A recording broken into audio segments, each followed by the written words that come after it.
Hola, hola, bienvenidos todos a la clase de español. Hi guys, welcome once more to Spanish class. Antes de continuar con esta presentación, asegúrate que hayas terminado todas tus tareas y que entiendes estos conceptos. So I hope you watched the previous video where I actually explain what that means, because I won't in this video. We really got to get used to all the Spanish sounds and trying to connect what we see and hear in español to what we understand. So, last week we tackled el alfabeto y los sonidos de español, so the alphabet and the sounds of Spanish. You had a written assignment in Google Classroom where you had to translate all the words that I listed in the video. Of course, there was a verbal assignment as well that you had to say out loud in Blackboard. And bravo to everybody who presented. It was lovely to hear you all. And great. It was so great to hear everybody just diving in and giving it a shot. I know it can be intimidating at first to speak in a language that you don't know, but everybody was brave and they tried it and they gave it their best shot, and it was fantastic. So well done. So those of you who haven't done it yet, make sure you do that before continuing with the next assignment. Also, make sure you keep reviewing your saludos y despedidas, your greetings and farewells. We will be building on that in this video, but you do still have to remember everything. So remember, you still need to be reviewing that alphabet, all the sounds of Spanish, your greetings, your farewells, everything we did last week. Make sure you keep reviewing and practicing and practicing.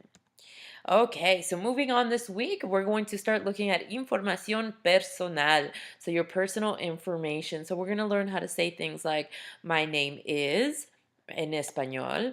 Of course, how old you are as well. We're going to look at that one today. My birthday is. So we're going to look at how to say the date in Spanish. Of course, your favorites, your favorite color, your favorite books, your favorite anything, how to use basic adjectives in that sense.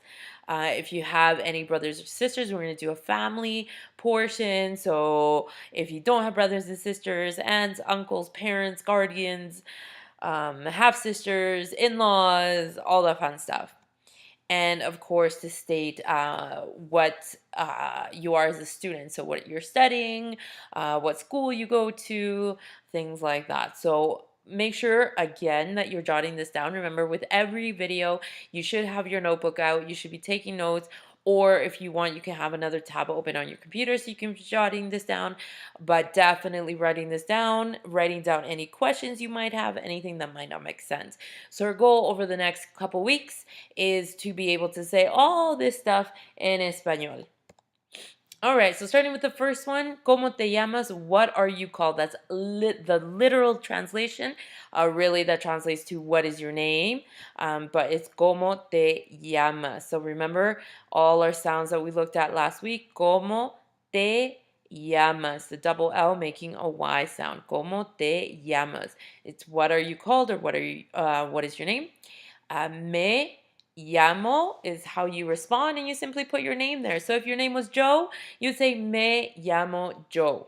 If somebody asked me that, I would say me llamo Señorita Enriquez. And remember, you're saying me.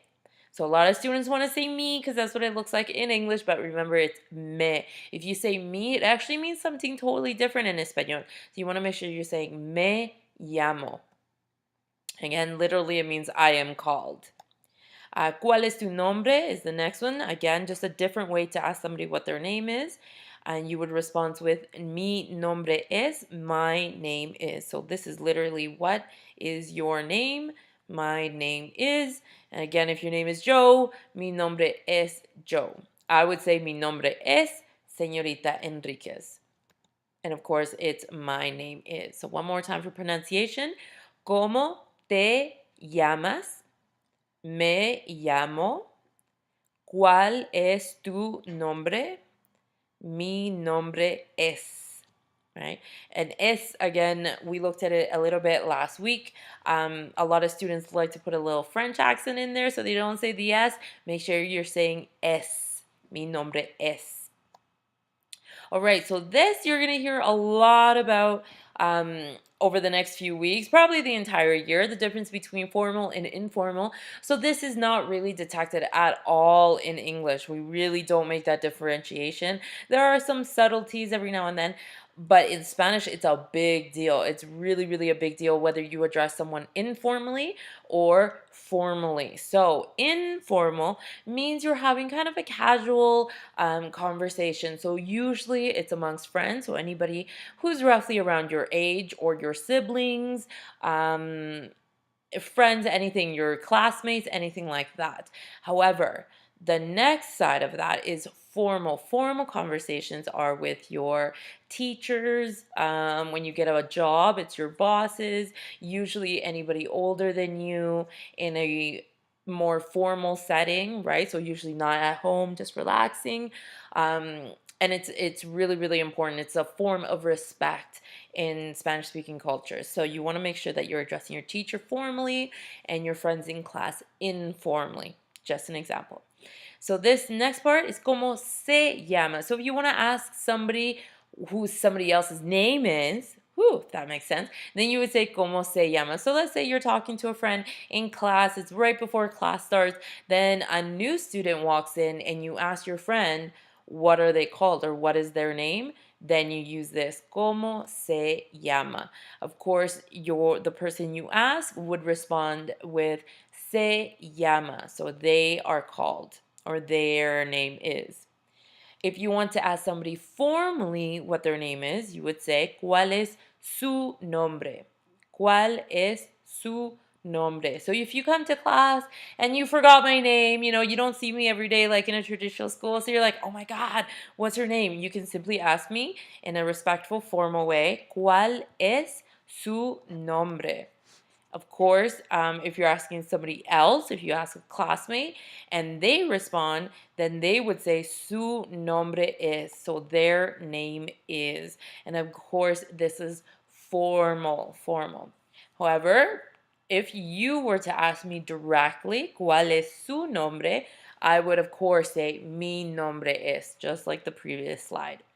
And these are examples of formal phrases. So notice for formal, we use su instead of tu. And same thing down here, su nombre es. So little subtle differences. And again, that's something that we're going to look at a lot and a lot closer throughout the year. The next question I'm going to ask you, or the most common question I'm going to ask you is ¿Cómo estás? How are you? And we kind of saw it a little bit last week quickly. So if I ask you ¿Cómo estás? How are you? You would start with estoy. Estoy. And you can say bien, which is good. Gracias. So sometimes when we answer this question in English, we don't necessarily say thank you. Gracias means thank you, right? So if somebody's like, "Oh, how are you?" and I'm like, "Oh my gosh, I'm so tired." We don't say I'm so tired, thank you. But in this scenario, in this class, because it is a beginner class, I will ask you to say it every single time. Say gracias, and that's simply to get our practice in. Once our conversations become more fluent, more interactive, then there'll be more flexibility in that. But for now, every time I ask you ¿Cómo estás?, you can choose how to answer it. Estoy bien. You can say I'm good, bad, tired, etc., etc. But make sure you always finish with gracias. So estoy bien, gracias. Or estoy mal, gracias, if you're just generally bad, if you're not feeling well. Or if you're just in a bad mood. Estoy más o menos, gracias. That's okay. Literally means more or less. Estoy muy bien. I'm very good. Thank you. Gracias. Estoy muy mal. Gracias. I'm very bad. After that, you can say y tú for and you. Of course, that's if you're speaking to a friend or a classmate. You want to ask them how they're doing. Or if you're in a conversation with myself, with me, you would say y usted. Y usted. Notice the difference, informal and formal. Again, you're going to see that a lot throughout the year. So again, ¿Cómo estás? How are you? Estoy bien, gracias. ¿Y tú? Or y usted. Estoy mal, gracias. Estoy más o menos, gracias. Estoy muy bien, gracias. Estoy muy mal, gracias. So, an example of a basic conversation between two people, notice one student, one teacher. So, there will be formal and informal in there as well. So, the teacher can say hola. Remember, we always start with a greeting, which is why it's so important to keep practicing, because that's what we looked at last week. A student can answer buenos dias. Teacher, ¿cómo estás? How are you? Student, estoy bien, gracias. Y usted? Notice, I am good, thank you, and you. Estoy muy bien, gracias. ¿Cuál es su nombre? So I am very good, thank you. What is your name? So notice how we're starting to build on our basic conversation. Student can answer, mi nombre es Carlos y usted. So my name is Carlos and you. Teacher, mi nombre es señorita Enriquez. My name is Miss Henriquez. And of course, we always finish with our farewell. So hasta luego, until later, adios, goodbye. So notice we start with a greeting on both sides and ¿cómo estás? Our little exchange here, and of course, our farewell. And almost always we include an extra question right there. What is your name? Soon we'll look at what is your age or how old are you? And that's a good place to add on more and more questions. All right, the next question, ¿cuántos años tienes? How old are you? However, before you can say how old are you, you first must learn to say the numbers en español. So here we go. I hope you're writing these down. Uno, dos, tres, cuatro, cinco. This one's a tricky one. So notice the first sound is s, but this is a k sound. So a soft C and a hard C. Cinco, cinco. Seis, siete. Notice for both of these, we say both the vowels. Seis, seis, seis. Siete. So siete. Always saying the E at the end. Siete. Ocho, nueve, 10, 11, make sure you're saying the E at the end, 12, 13, 14, 15. So remember our sounds from last week, you make sure the QU makes a K sound. 15. I don't want to hear anyone saying quince. So it's 15. So guys, that's step number 1. You need to have at least the first 15 locked and loaded. So practice, practice, practice. Memorize them as soon as you can. We will be adding to this as the weeks go by. So the sooner you practice this one and memorize it, the easier the next few will be. So one more time from the top. Uno, dos, tres, cuatro, cinco, seis, siete, 8, 9, 10, 11, 12, 13, 14, 15. And guys, just like I mentioned last week, make sure that you're YouTubing, that you're Googling different resources that will help for you. So videos help a lot. Songs, there are a ton of songs out there that will help you with these numbers. Again, I can't load them up on Google Classroom because of copyright, but definitely use everything that's out there. There are so many resources that will make this memorizing numbers a breeze. They'll make it really easy. All right, so then after you get your numbers down, the second thing you need to know is that in Spanish, we actually don't say how old we are. We say how many years we have. That's right. So we never say I am 10 years old. We actually say I have 10 years. Okay. ¿Cuántos años tienes is the question. How, and literally it means how many years do you have? So the verb tener means to have. And guys, remember, you need to be able to ask these questions as well as answer them. So, ¿cuántos años tienes? Careful with this. Make sure that you're saying the ñ sound. Años, años. If you say años, that actually means something very inappropriate. And it doesn't mean years at all. And I always have a little giggle when my students do it. But make sure you're not saying años, it's años, años. ¿Cuántos años tienes? How many years do you have? You answer simply by saying tengo, then whatever number it is, how many years you actually do have, and then años.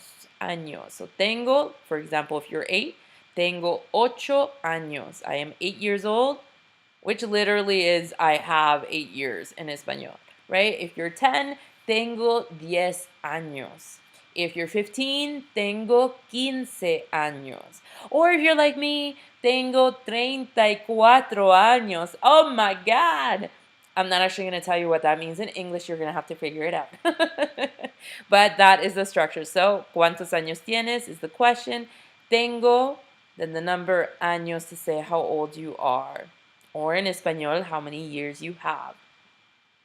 Alright guys, so that's it for this week. Antes de continuar al siguiente video, asegúrate de terminar. So before going on to the next video, make sure you finish the tasks associated with this video. So first off, you have your written assignment like you do for every video, which is vocabulary this week. So what you need to do is find any 10 words in English, any 10 words. Guys, use words that you think you might use a lot or that you're really interested in. So if you're really into art, look at art-related words. If you're really into sport, look at sport-related words. Or maybe if you're really into languages and you're always been curious about how to say certain things in Spanish, look up those words. This is your chance to really just jump in, explore, and really start to kind of absorb as much vocabulary as you can. So once you have your 10 words in English, you need to translate them to Espanol and attempt to use them in a phrase or a sentence. Oh, that should say or phrase, not of phrase. Goodness gracious. And don't worry, I know that you're a beginner. We're going to keep it nice and simple. Again, this is just for you to kind of jump into the language, explore, get creative, and see what you can really play around with in terms of vocabulary. So this is an example, un ejemplo. So you have your English word like house, your Español traducción, your Spanish translation, so casa, and my frase, my sentence or phrase is mi casa, which is my house. And that's probably something that you heard of already. Mi casa es su casa. My house is your house, or my home is your home. So yeah, thinking about things that you've seen in movies or TV shows already, or anything simple like that you always wanted to try and say in Espanol. Remember, you have to do 10 for each one. Have your English word, the Spanish translation, and a sentence. And you're submitting that on Google Classroom. That is your written assignment for the week. For your verbal, you will find a second assignment on Google Classroom. It will be an outline to basic conversations. What you need to do is fill in the blanks. Again, if you want to explore and add more words and get more creative, by all means, I highly recommend it. So once you're done filling that in, you submit the written handout on Google Classroom, but you will not get marked on it for written marks at all. This is 100% verbal. So what happens is once you fill it in, you'll submit it on Google Classroom, you'll sign into Blackboard during our usual week class. I will pull up the conversation and we will go through it together. So you will say the students' lines, I will say the teacher lines, and then you will receive a verbal mark only. So make sure you're practicing your sonidos, your Spanish sounds, you're practicing your lines out loud. It's like a mini skit, really. Practice your words out loud, your lines out loud. You don't want to wait until you check in with me to say it for the first time out loud. It'll be very obvious. So you want to practice with your fluency. You want to get your confidence up. So you want to say it out loud many times before you come to class and present. That mark will be purely your fluency. So are you stopping after every word? Are you really unsure? Is it obvious that you haven't prepared? Things like that. Of course, your pronunciation, so working on those vowel sounds specifically too. I remember from last week, a, e, I, o, u, as well as all your Spanish sounds. Did you remember to not say the H? Are the double L's Y sounds? Are you getting closer or at least trying to roll your R's? All that fun stuff. That is what I will be listening for. So that is your written and your verbal assignment for the week. Okay, guys, I look forward to seeing you in class. Gracias. Adios.